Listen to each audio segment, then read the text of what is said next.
Salut, bienvenue sur la chaîne de Blog Tesla. Aujourd'hui, on va essayer des produits qui m'ont été renvoyés par Jowa, jowa-life.com et on va voir ce que ça vaut, ce que ça donne. Je vous donnerai mon avis sur ces différents produits. On a celui-ci, c'est le rangement pour la console centrale. On a une housse de téléphone compatible MagSafe. On a un support de téléphone qui va se poser sur l'écran dans la voiture, derrière l'écran, et qui va recharger le téléphone par induction. Et on a une manette de jeu sans fil. Donc, je vais commencer par vous montrer la housse du téléphone de Jowa. Donc c'est une housse qui est compatible MagSafe, donc qui vient s'aimanter et qui permet aussi, comme je vous ai dit, la recharge par induction. Elle a aussi un petit pied supplémentaire si vous voulez poser votre téléphone, par exemple comme ceci.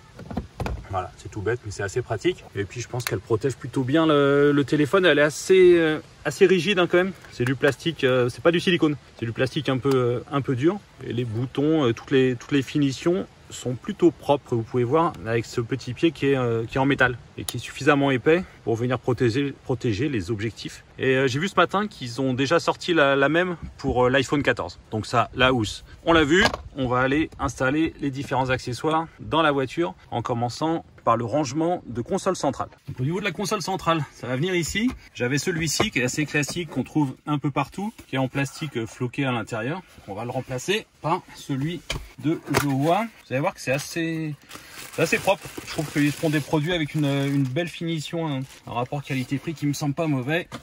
On va regarder ça ensemble.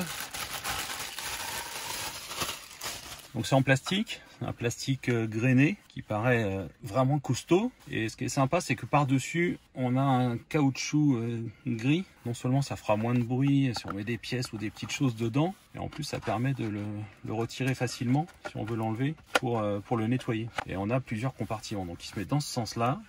C'est gris, du coup c'est assorti au reste de la voiture, ça coulisse. C'est un peu plus facile à venir attraper et à pousser parce qu'on a un espace ici qui permet soit de laisser de la place pour un hub USB qui vendent également, ou soit tout simplement pousser, de passer la main.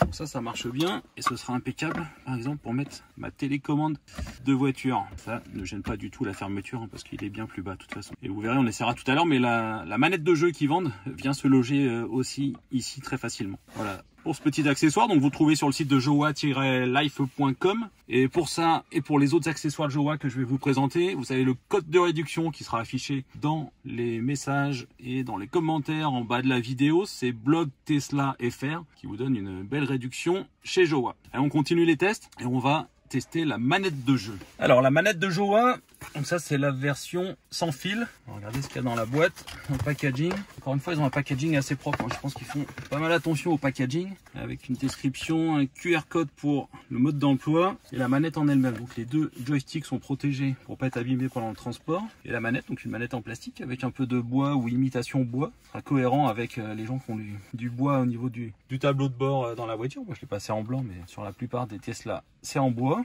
Donc on retrouve les deux joysticks, la croix directionnelle et les boutons A, B. Qu'est-ce qu'il y a d'autre dans le paquet? Un mode d'emploi évidemment, un câble USB-A d'un côté, USB-C de l'autre, ça doit être pour la recharger.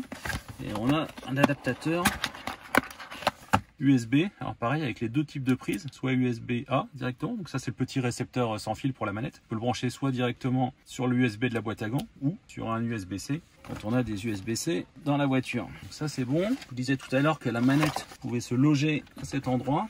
Donc voilà comment elle se met, ça passe impeccable et elle bouge pas et ça fera pas de bruit. Donc j'aime bien les produits qui sont cohérents, qui vont bien ensemble. Je trouve ça assez bien pensé de la part de Jowa. Alors on va l'installer, c'est dans la boîte à gants, on va enlever la clé USB qui sert pour le Sentinelle et on va mettre le dongle ici directement. C'est un peu sombre, je sais pas si vous verrez grand chose, mais vous savez ce que c'est de toute façon.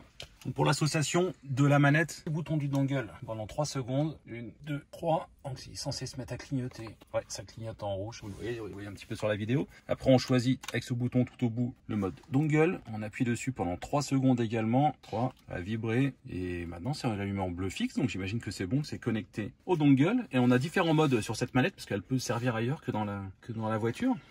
Ici on est le mode connecté avec un dongle. Quand on est sur le X, ça veut dire que la manette va fonctionner en Bluetooth, donc vous pouvez l'utiliser par exemple sur un PC ou avec un téléphone ou une tablette. La position S c'est Switch, donc j'imagine que c'est la Nintendo Switch, je sais pas, il faudra que j'essaye. Dans le menu divertissement, dans l'onglet arcade, ça me marque bien là que j'ai une manette connectée, donc ça a l'air de fonctionner, ça c'est cool. qu'on peut essayer comme jeu? Beach Buggy Racing, une manette connectée. Ça peut jouer soit avec le volant, soit l'écran, soit avec une manette. C'est parti. On va mettre un peu de son. Ouais, ça fonctionne. Regarde, je sélectionne. Comme vous voyez bien, ça change là au niveau des menus. On va mettre un joueur A avec ce personnage-là. Mode standard, le A et le B. Faut juste que je comprenne comment ça marche parce que pour l'instant, je suis en marche arrière.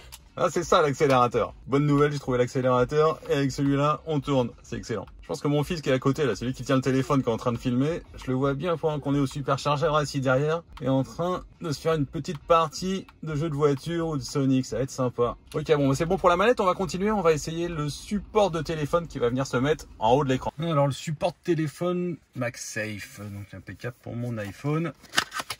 On va regarder ça tout de suite. Du packaging quasiment à la Apple.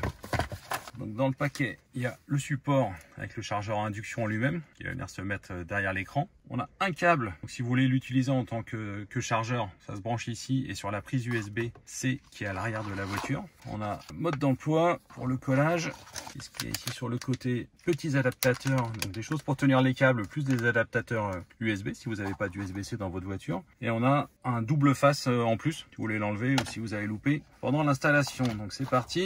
Donc ça vient se mettre ici dans l'angle de l'écran, l'angle en haut à gauche. Et il y a un petit support en carton qui est fait juste pour l'installation pour venir bien le positionner. Donc vous allez voir, c'est assez simple du coup. Alors j'ai nettoyé précédemment un peu l'arrière de l'écran, que ce soit propre, qu'il n'y ait pas de poussière. On enlève la protection de l'autocollant, on va venir glisser tout simplement, sans le coller pour l'instant, le support derrière. Voilà, je suis bien dans l'angle, donc j'appuie, je colle le support et j'enlève le carton fait pour l'installation. Donc ça peut se masquer complètement, c'est pour ça qu'ils disent qu'il est invisible. On peut tout simplement le retourner. Donc là je filme de très haut, mais moi de là où je suis assis en tant que conducteur, je le vois à peine. Je vois un tout petit peu le bord ici dépasser, mais c'est tout. On peut le faire ressortir comme ça, donc c'est réglable dans différents sens. Et on peut le mettre plus ou moins proche de l'écran, en fonction de ce que vous voulez faire. Donc évidemment ça fonctionne comme c'est du MagSafe, ça fonctionne avec les téléphones compatibles MagSafe. C'est pour ça que j'utilise soit le téléphone tout seul, soit le téléphone, je recommande avec une coque MagSafe, donc qui est celle de Jowa ou une autre. Et on va le tester. Voilà, on vient simplement poser le téléphone dessus. Comme c'est aimanté, ça se met directement en place et ça tient plutôt bien. Donc on verra en roulant ce que ça donne. Si on peut le mettre dans l'autre sens, ça fonctionne aussi. Ça marche, ça masque pas trop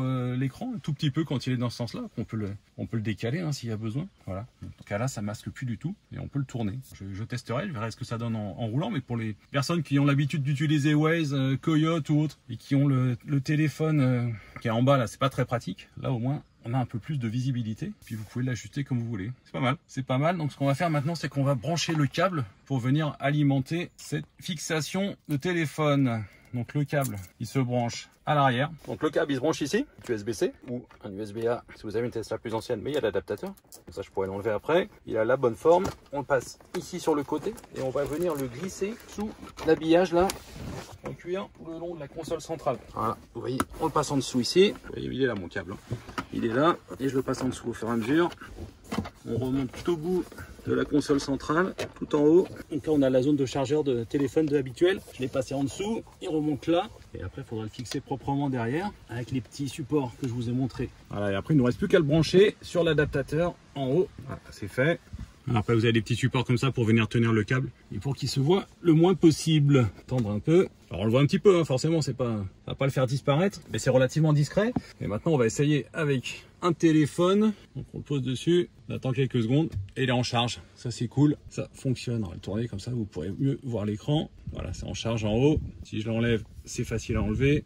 Je le remets, ça skips tout seul et il charge. C'est tout bon. Voilà pour le support de téléphone Jowa. Vous me direz dans les commentaires ce que vous en pensez. Moi, je trouve que c'est assez discret depuis ma position. Voilà, en tant que conducteur, voilà ce que je vois. Il sera ici. Et quand je viens mettre le téléphone, ça donne ça. Donc, c'est pas gênant au niveau du champ de vision. Écoutez, pour les gens qui ont l'habitude d'avoir leur téléphone d'habitude ici, là, il sera un peu plus haut, un peu plus visible, un peu mieux dans le champ de vision. Si vous l'utilisez souvent, je pense que c'est pratique. Dites-moi ce que vous en pensez. Voilà, on a fini l'installation des produits Jowa. Donc, la manette, elle fonctionne. Ça fait le boulot, elle est assez petite, relativement fine. J'aime bien, c'est qu'elle peut se ranger ici dans la console centrale, ici ou en dessous. Ça nous laisse une place supplémentaire. J'aime bien ce petit rangement en caoutchouc, c'est pas mal. Avec l'adaptateur ici pour la manette et le support de téléphone. Donc encore une fois, jowa-life.com. Donnez-moi votre avis sur ces produits, sur d'autres, parce qu'ils en ont plein d'autres que vous pouvez aller découvrir sur le site. et vous avez un code de réduction Blog Tesla FR à entrer dans votre panier. Et je remercie Joa qui m'a envoyé ces produits pour que je puisse les tester et vous les présenter. Allez, à bientôt pour d'autres vidéos. Salut!